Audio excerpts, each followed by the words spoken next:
Today I'm going to talk about managing a fully online learning program versus managing a blended learning program.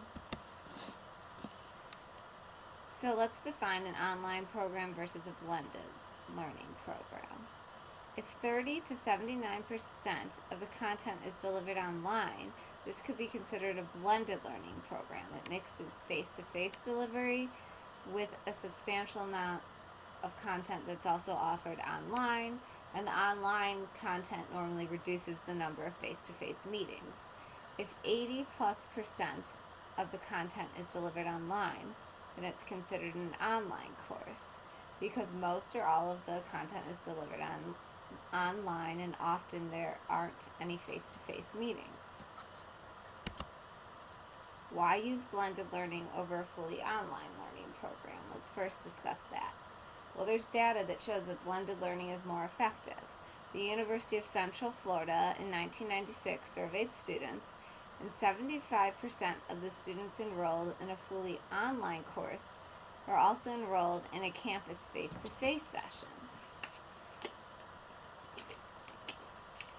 So online student who never came to campus is a fallacy. It's not the actuality. So blended learning combines the best of both worlds in regards to face-to-face and completely online courses, because it's a mixture. So a study done at the University of Tennessee compared fully online courses and blended learning courses. The results showed that blended learning provides clearer instructions, more support, and less workload. So let's discuss the management of blended learning environment versus a fully online learning environment. We already know that blended has a lot of benefits over online. So why wouldn't you do it? Well, blended learning environments do require more thought and planning compared to a single mode fully online course. So it's more difficult with management. It's more complicated to manage infrastructure and logistics of multiple delivery types. An example of managerial challenges of blended learning environments are that in order to meet the online course component, the face-to-face sessions need to have more of a multimedia equipped classroom than perhaps a typical face-to-face course would that doesn't have an online component. And also the coordination of the classroom space between the different blended learning courses.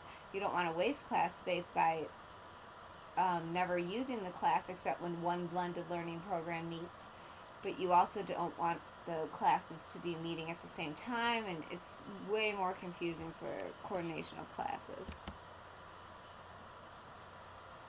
A disadvantage of the blended learning course over a fully online learning course is the geographic barriers. You're going to limit the number of the students who can do it, because students in dispersed locations, such as in our course, wouldn't be able to come to the face-to-face meetings. So in my opinion, should you use a fully online learning environment or a blended learning environment? And I think the best way is to use a fully online course that utilizes both synchronous and asynchronous tools like our HRE Online program does. Because through virtual synchronous sessions, students can get many of the benefits provided by blended learning: more support, clearer instructors, and a feeling of community. Also, virtual synchronous sessions allow students the same flexibility as a fully online program would, such as the geographic freedom. And then, in addition, managerial issues are eased because you don't need to equip and coordinate classroom space. Here are the references cited throughout the presentation. Thank you very much.